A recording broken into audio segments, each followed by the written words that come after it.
What's up, you guys? This is my first vlog style video. I'm so excited to share and talk to all of you about my journey of getting a breast lift and a tummy tuck from an empowered, self-loving place. This is an important thing to mention because there are a lot of people who are getting plastic surgery from this place of thinking that once they have this surgery, they'll feel good about themselves. For me personally, this was an add-on experience. It was something I wanted to do to not feel better about myself, but claim a new chapter and a new beginning after spending many years gaining weight, holding on to extra weight. And yeah, we'll talk all about that in this little vlog style video of sharing all the things I've done in my journey. I'm officially on day 4 of my post-op journey. I think it's actually maybe day 5. Yeah, it's day 5. So let's talk about it. I'll share all the things, the stuff that's working for me, the myths, the misconceptions, what I've learned, and how the experience has been. So this surgery is defined as a mommy makeover, and it includes a breast lift, a tummy tuck, possible muscle reconstruction, and lipo if you need it. I did not know that this was the terminology for the surgery that I was getting until I was out of surgery, looking at all the vlogs and realizing, okay, I've never had kids before and I got a mommy makeover. So that's what it is. I did not get breast implants. I didn't do anything else. There wasn't any lipo actually done for me personally because that wasn't something that my body needed. And I didn't come into this experience with the intention of wanting to lose weight. For me, I had lost a total of 70 pounds over the course of a couple of years. And all of the extra skin that was on my body was really getting in the way and inhibiting a happy lifestyle. I would get rashes under my armpits when I worked out. I'd have to change and shower multiple times a day to prevent those rashes. I had to tuck my belly into my jeans.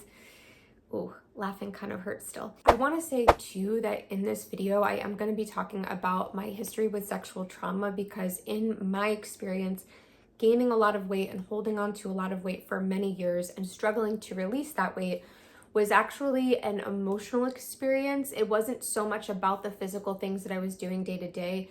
I was really holding on to this old version of myself that wanted to play small, be safe, and kind of hide my sexuality from the world because of my history of sexual trauma. So just to say, if you've had that experience or if you've had similar experiences and you want to maybe scroll past the parts of this video where I'm talking about my experience with sexual trauma, please feel free to do so. For me personally, it is a really big part of my story and I want to share it here to be real and honest with all of you guys as well. For those of you who don't know, I run a pretty popular Instagram account that focuses on helping women self-heal, come into right relationship with their empowerment, manifest abundance, and really heal the aspects of trauma that have been holding them back. I share a lot vulnerably on that platform, and for me personally, I was really surprised when I started to share this part of my own healing path, and I received a lot of criticism, a lot of judgment, a lot of opinions about my weight loss practices or the fact that I was documenting so much about my body and what was changing,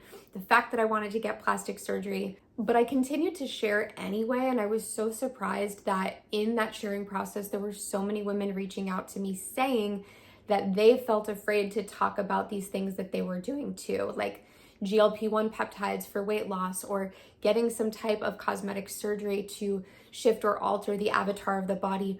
I feel like if you're in the holistic wellness space or if you're in the spiritual community, there's a lot of judgment and a lot of projection on people who are doing these things. And I just want to say, I think we have to be more accepting of the fact that we are sovereign beings and we have a right to say, hey, I want my body to look a different way and I deserve to have a loving connection with my body to feel safe enough to want to make these changes and to do these changes and to also feel safe to talk about them. I think the more we talk about these things, the more we're honest, the more we can actually support one another and feel like we are in right relationship with our communities and get the support that we actually need in these processes. So just want to say that.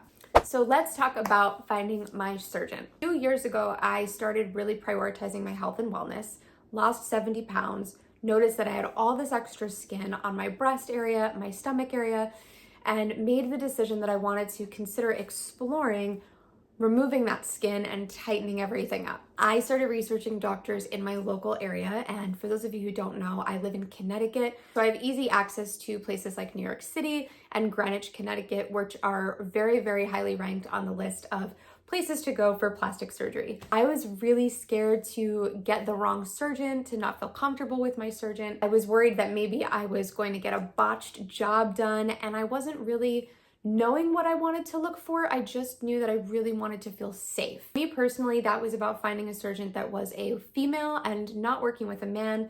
There was something about going under the knife and being unconscious and having a man work on my body because of my sexual trauma history that just felt very uncomfortable and misaligned to me. So I found a doctor in Greenwich, Connecticut. Her name is Dr. Sandra Margoles. I am so happy with her. She has an amazing PA named Stephanie, and they were so supportive. Everything from the consultation all the way through to the aftercare here on day 5 post-op. I have just been so happy and feeling so held by her and the staff that she has on her team. So I had my consultation, and let's talk about how that went. First of all, I think the signs of a good plastic surgeon are radical honesty. And I think there are a lot of people out there in the cosmetic surgery world that are just going to tell you what you want to hear, tell you, yes, we can do everything that you want. But what I really appreciated about Dr. Margoles is that she was really honest about what I could expect. And she managed my expectations by being real and honest, not just about how the procedure would look and what I could expect on the other side, but also what type of procedures I needed. She was really honest about the fact that she didn't think I needed any liposuction. She got real about the fact that my breast size was going to be a lot smaller than what it was because I was removing a ton of extra skin. And she also got real about the fact that for some patients who have gained and lost large amounts of weight, for me that was 70 pounds of weight, they may have to come back and have a second operation to tighten everything up because the skin is still continuing to stretch. So I really appreciated that honesty. I loved that she took time with me. She was real, she was authentic. Her demeanor and her energy was really peaceful and calm.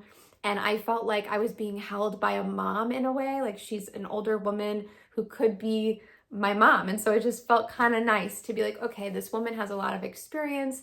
She's been doing this work for a long time. She was studied in Harvard Plastic Surgery School. So she has seen all the things, is very experienced, and she continues to support students who are in plastic surgery training. If you go to school for that, whatever that is, she is on the board of some of those educational panels, which I just felt like, okay, she's teaching the next generation.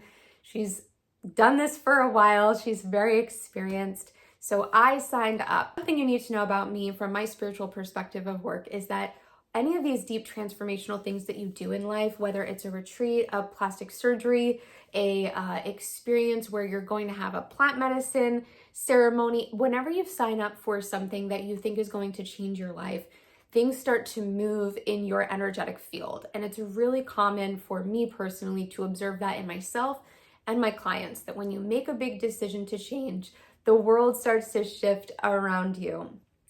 I have to try not to cough because I feel like I'm still so tight over here. Don't worry, we'll get to all the symptoms in a minute. I want to talk to you guys about that too.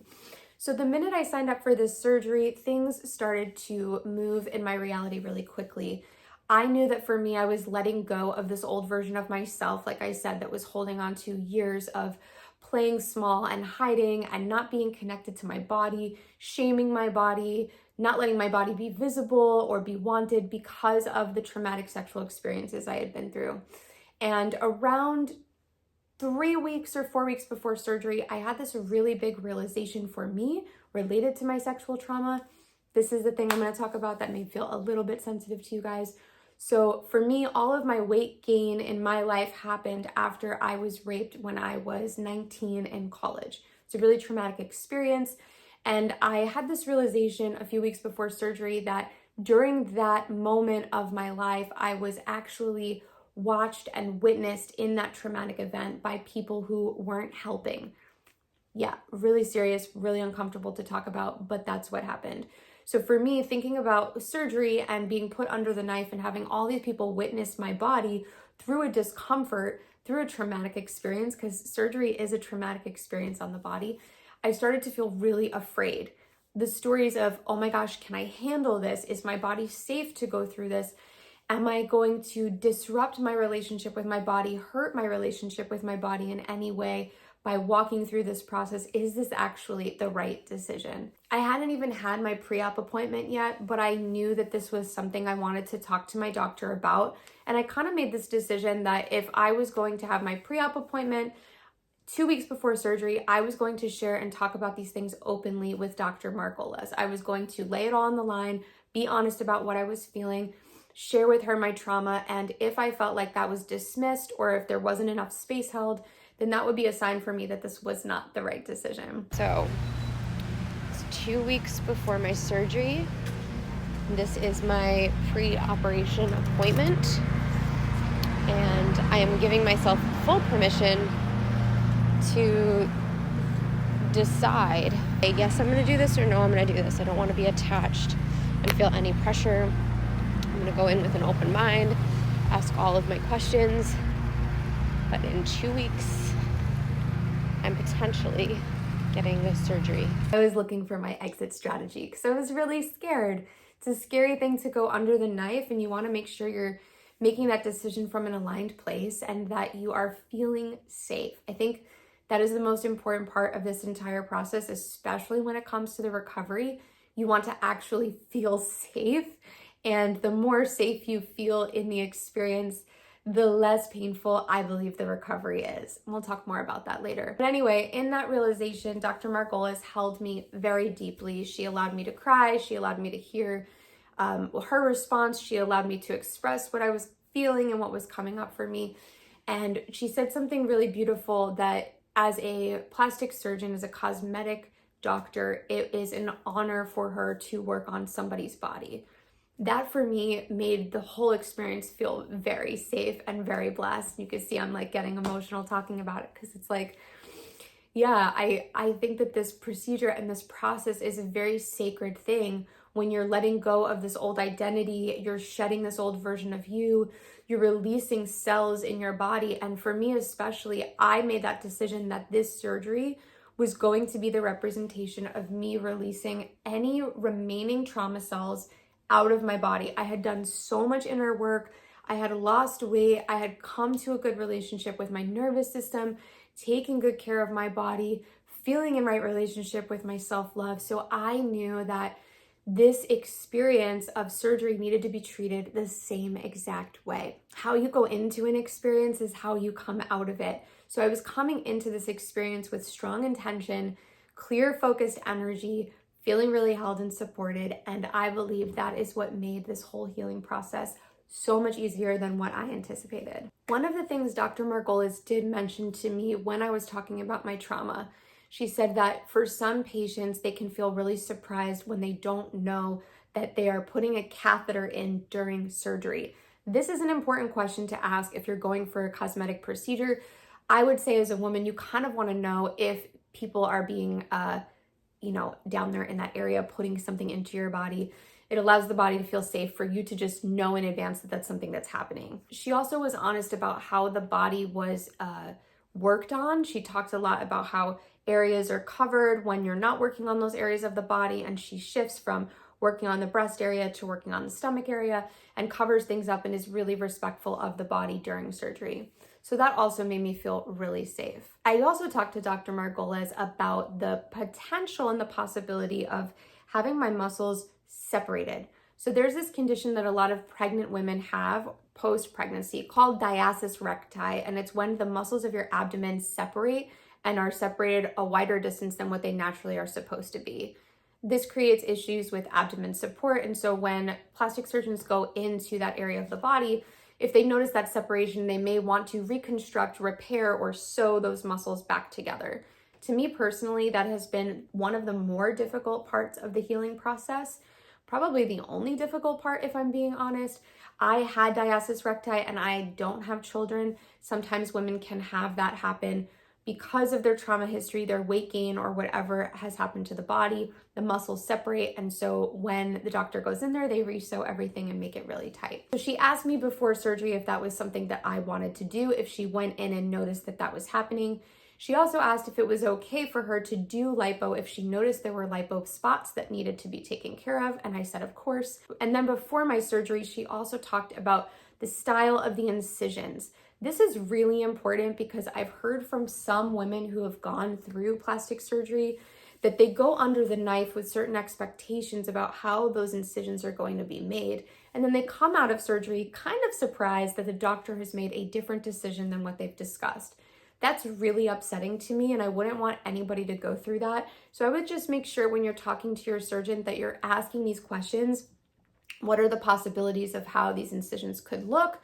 How do they appear on the body? Dr. Margolis did ask me if she could do the tummy tuck a little bit farther apart, making the incision a little bit longer so that I had space to really pull everything down, because I didn't do a 360 tuck and it would just allow the sides of my body to feel a little bit more tight. So I said, of course. She got really honest about what could happen during surgery and just asked if she needed to go a little bit wider, could she? And I said yes. So ultimately, at the end of the day, having a doctor that you feel like you're in good communication with is very, very important. It's important to know the possibilities of what could happen during the procedure, how your incisions are going to look, and for you to just feel safe knowing that the conversations you've had are going to be the decisions that are made during your procedure on your body. Okay, now let's talk about the 2-week journey from pre-op appointments to actual surgery.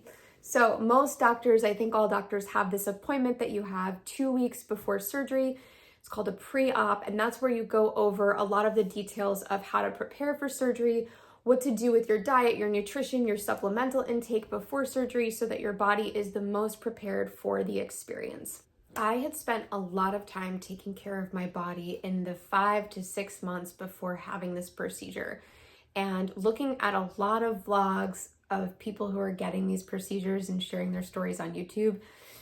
I did this after my surgery, by the way, not before, but I've realized that my recovery time and my experience in this surgery was generally a lot easier than what a lot of people were documenting in their own processes.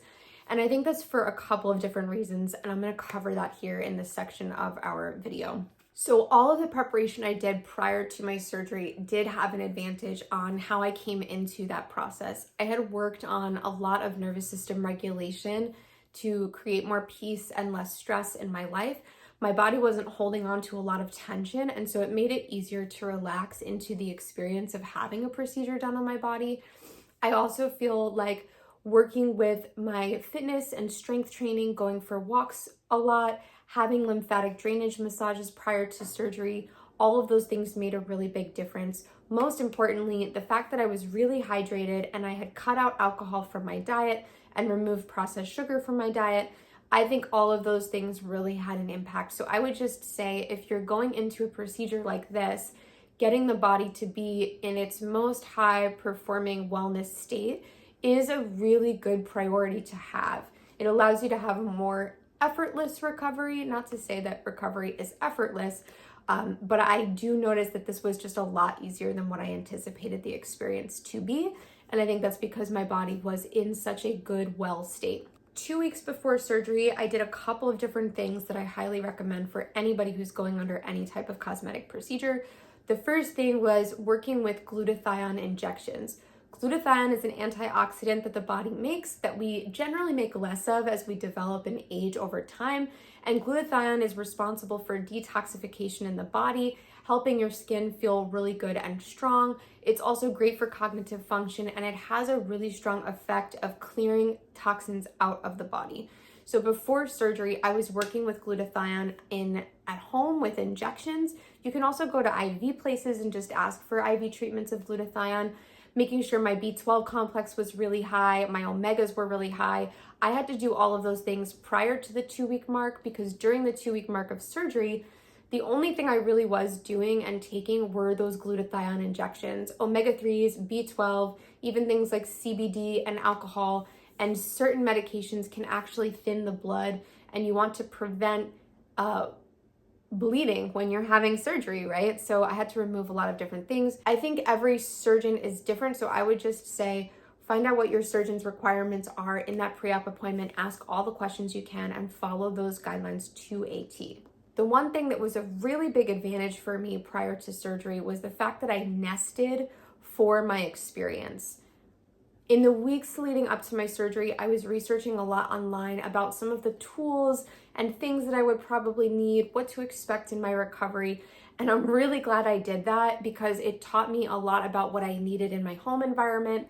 And that made me feel really, really safe to rest and to recover and to have less of a difficult time when it came to the repair of my body. I'll share some of those things with you guys here, and I'll link those below in this video as well. First was getting this pillow set on Amazon.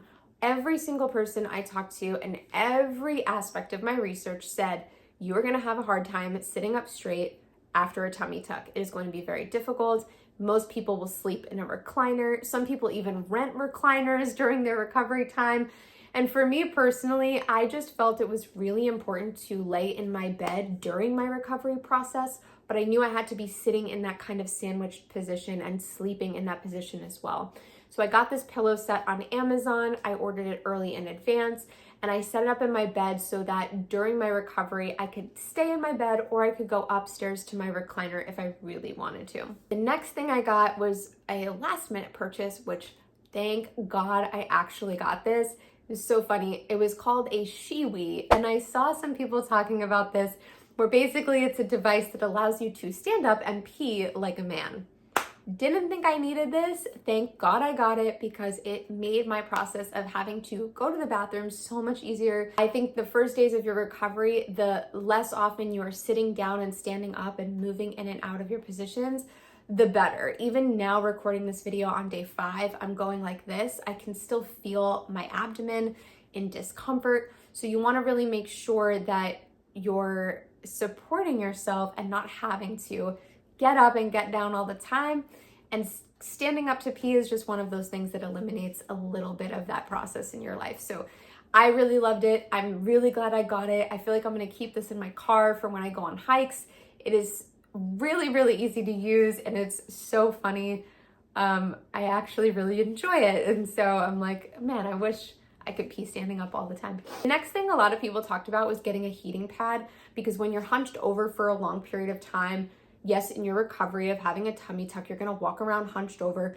Your lower back is going to kill you. This is something that I was not prepared for. I did not expect.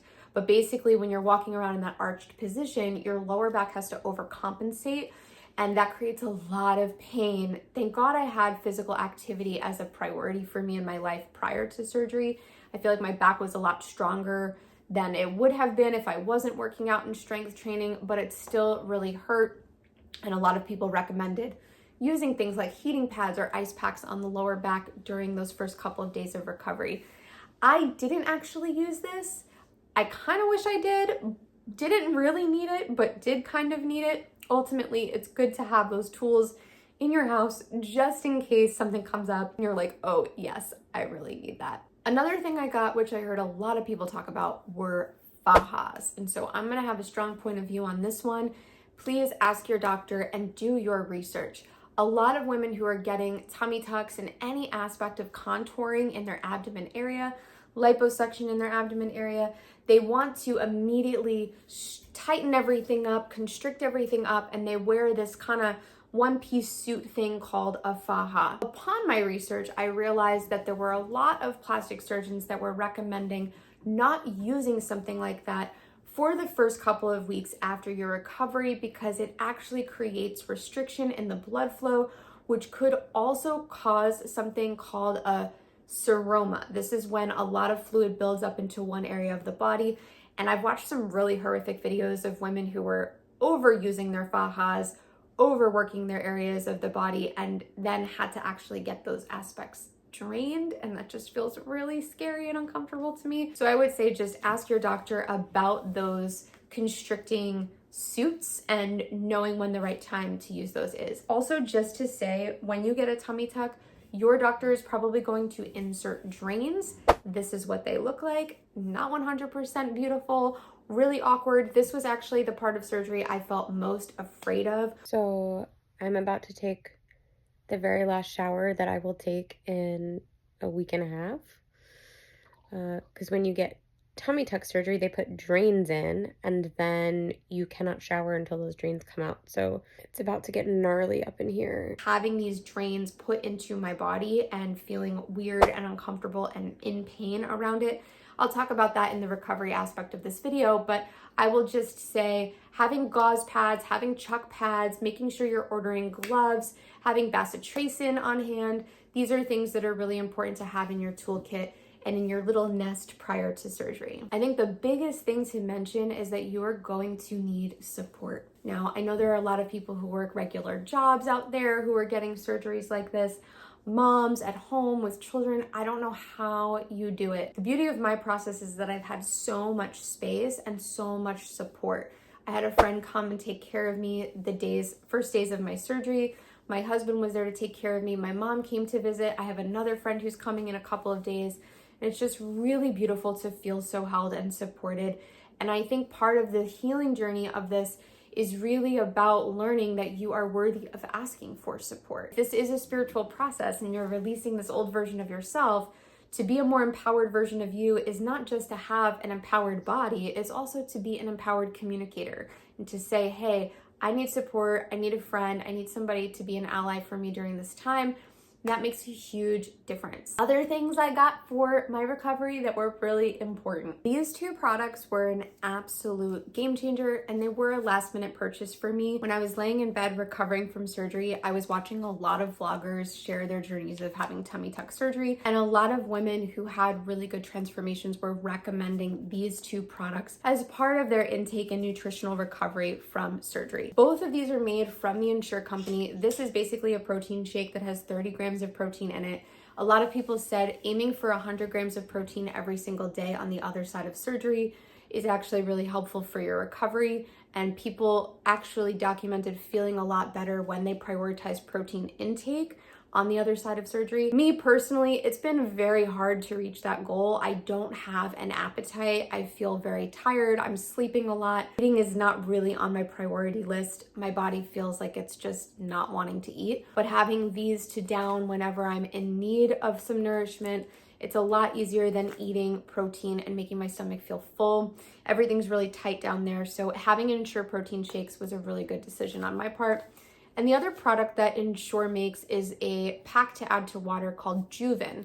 This is a therapeutic nutrition powder that is for wound healing, and I really love the ingredients. There is a lot of amino acid in here. Different amino acids are important for recovery. Chains of amino acids are called peptides, which teach our body how to communicate. So the more amino acids you can get into your body, the healthier you can be because your body's communicating properly. And Juven has glutamine in there, which is a really important tool. It's a precursor to creating something that we all love to talk about, which is collagen. Okay, so in your recovery time, having collagen intake, taking bone broth, having something like this to receive on a daily basis is really good for the body because that will allow the skin to repair and recover more quickly. Their packets say that you can see results in just 2 weeks, and I take 2 to 3 packets of these a day to also keep my hydration really, really high during recovery time. These are 2 daily non-negotiables that I'm taking in and loving and finding to be very supportive on my recovery. Another great product to have on hand are the Element electrolyte packets. I really love these because they're high in magnesium.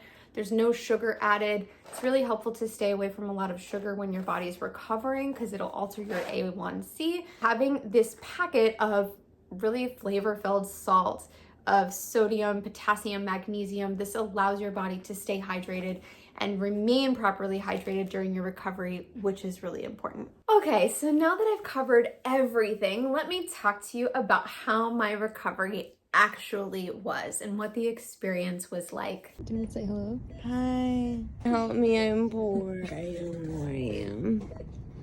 I had many conversations with my husband feeling absolutely terrified that my body would be in so much pain on the other end of surgery. And I even asked my doctor about this, wondering if I wake up from surgery, am I going to be experiencing a significant amount of pain? Or am I going to have some type of painkiller or pain prevention ingredient in my body and in my system when I wake up? I did. You did it. That I won't feel such a drastic, sharp effect. It's a joke. And whatever she did, I woke up not feeling a single ounce of pain. In fact, my recovery or my experience on the other side of anesthesia was quite hysterical. That's really exciting. So this was me coming right out of surgery, feeling so proud of myself and so happy. I told my friend she had to document everything because I was really curious how I was going to show up. And it just makes me smile because I feel like this cute little kid that's like so proud of herself for doing this really big thing. I actually share a full clip of this in my shorts on YouTube. You can go and check that out as well. I was pretty happy. I wasn't experiencing any type of pain or discomfort.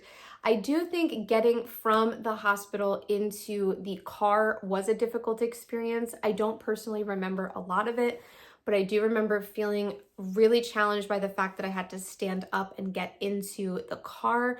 Felt a little bit weird and discomforting. Bringing a pillow and bringing a blanket so that when you are in the car, you have that as support when you drive home. That was really, really helpful. I didn't personally notice any physical pain in my body, just a lot of discomfort in those first few days. Everything felt really tight and I felt like I was sleeping a lot, and I was taking the painkillers regularly, which I think is really important in the beginning when you don't really know how your body is going to respond to something like this. I'm a really holistic person and I'm not an advocate for pharmaceuticals, but in this case, I found it very supportive to track every 6 hours, making sure I was getting that pain management support in so that I wasn't feeling really overwhelmed by a discomfort in my body. I think the more the body can relax, the more you can recover, the quicker you can repair. There are a lot of people out there who are talking about how being active and physically moving in the first few days of surgery is very important and it's really supportive for healing. I personally disagree with a certain context clarification. So first of all, moving and being active in your body is important, right? Especially on the other side of a surgery where you want to prevent blood clots or any type of issue like that, inflammation in the legs. Wearing compression socks is really helpful, and getting up and moving your body is a really important thing to do. But I also think there are a lot of women out there who are putting way too high expectations on themselves of what they are expected to do and how they are expected to show up on the other side of surgery. Watching a lot of vlogs on YouTube, I was kind of shocked that a lot of women on day 2 or day 3 were getting up and putting on their jackets and going on for walks outside. I was just like, that is not for me. I'm going to listen to my body. My body really, really needs rest. I also personally think that for a lot of people who don't know how to hold their body through discomfort because they don't know how to put themselves first in their lives, or they feel like maybe they are not in touch with their physical body or their emotional responses, moving through recovery is even more difficult. When I look at my experience with recovery, I can honestly say that my inner work, my plant medicine study, being in spiritual path, it really allowed me an understanding of how to surrender, how to trust, how to be patient with my body, and how to be able to allow the process of healing and not bypass that with the storylines of, oh, I need to be active and I need to move around. I'm perfectly fine laying in my bed and resting if that's what my body needs. And I think as women coming into this from a spiritual perspective, it's really important to note that your body needs time to recover. It just went through a really deep trauma. You are repairing yourselves, you're activating new intentions, you're coming into a new reality. You deserve rest. So I think there is a fine line between like being active and being mobile and having that be supportive to the body versus pushing yourself to do things that are way outside of your comfort zone.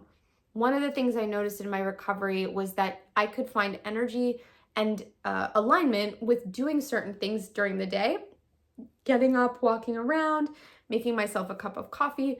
But that was a short-lived experience, and then very quickly I could hear this part of my soul and spirit say, okay, Lauren, it's time to lie down. It's time to rest. So I did a lot of resting. I think personally, when it comes to this part of the storyline where the real question is this a painful process? Is this a really, really difficult recovery? The answer to that is, well, how connected are you to yourself? How patient are you with yourself? How emotionally aware are you? How gentle can you be with yourself? If you're the type of person that is answering, not really, I'm not good at that, to those questions, it's going to be really hard to have a recovery. and to feel safe to trust that process. Recovery is not, in my experience, an every day gets better, level up, level up, level up. It's every day is an improvement, but those days are roller coasters. There's ups and downs to each of those days, and it's really important to have the space and the patience with yourself to know that your process is going to be your process. I think for me, the discomfort and the awareness that I need to rest, being able to slow down and meet those needs is what has made my recovery so easy. I have very rarely experienced pain levels past a 4 out of 10. I stopped taking my medication for pain management as consistently after day 3. And I've just been laying around, chilling out, and letting my body do its thing. Yesterday, I left the house for the first time to go get a lymphatic drainage massage. This is something that a lot of surgeons recommend on the other side of surgery to allow your lymphatic system to flush out any of those liquids that are in the system, so that fluid doesn't pool into one area and cause some of those more difficult complications on the other side of surgery. These are my drains. You can see I have 2. My husband empties them twice a day, and we track the amount of fluid that each of those drains has, so that when we go to the doctor tomorrow for my post-op appointment, she can decide if those drains are ready to be taken out. Most of the time, those drains come out within the first week of surgery. I think there are some doctors that keep them in a little bit longer or a little bit of a shorter period of time. For me personally, I'm just trusting the process, knowing those will come out when they are meant to come out. I know I've spent a lot of time in this video talking about the tummy tuck, even though I did also get a breast lift. And I think the reason for that is that I personally don't feel a lot of discomfort or any weirdness in my breast area. I think that the tummy tuck is such a big surgery that my energetic focus and my awareness is mostly on the abdomen. A lot of women say that when you're getting a tummy tuck with a breast lift, you probably will not notice as much the discomfort within the breast area. So having those 2 surgeries together was a really good decision for me. I'm really happy I made it. The recovery of my breast feels like it's really easy. Like I said, I didn't get an implant or any fat transfer. I just restructured and removed the extra skin that was on my body. It feels really weird for me personally because I'm so used to my breast being down here that when I go to touch my body, I'm like, oh, new learning. They're actually up here now. And that feels really good. The inflammation and swelling is going down every single day, and once a day I'm changing the gauze pads around my breast and my tummy tuck incisions. My incisions are taped, so I have not actually seen the scar yet of my procedure. Once a day I open up this brace that I have kind of strapping me in and keeping me feeling supported, replace the gauze bandages, and then cover myself back up. I have not showered. I am waiting to shower until after my appointment tomorrow. Really excited about that. And I've been wearing the same clothes for an entire week. So to anybody who comes and visits me, I'm sorry in advance. My house is a mess. I have not showered, laying in bed all day. That's how it is. At the end of the day, your process is going to be your process. And I think I've answered all the questions that could possibly come up about mine. If you have more questions about your journey and you want to ask me some things related to this process, you can also comment questions below. I'll answer them, and I'll link any of the products I talked about in the notes of this video too. Now that we're here, I'm gonna go back to rest. I've had a long drop-in with you guys, and I want to take a little nap, watch some TV, and chill out. And I hope this was helpful for you, whatever stage of season of journey you are on in your process of learning more about breast lifts, tummy tucks. I hope that you got a lot of support from this video. Bye guys.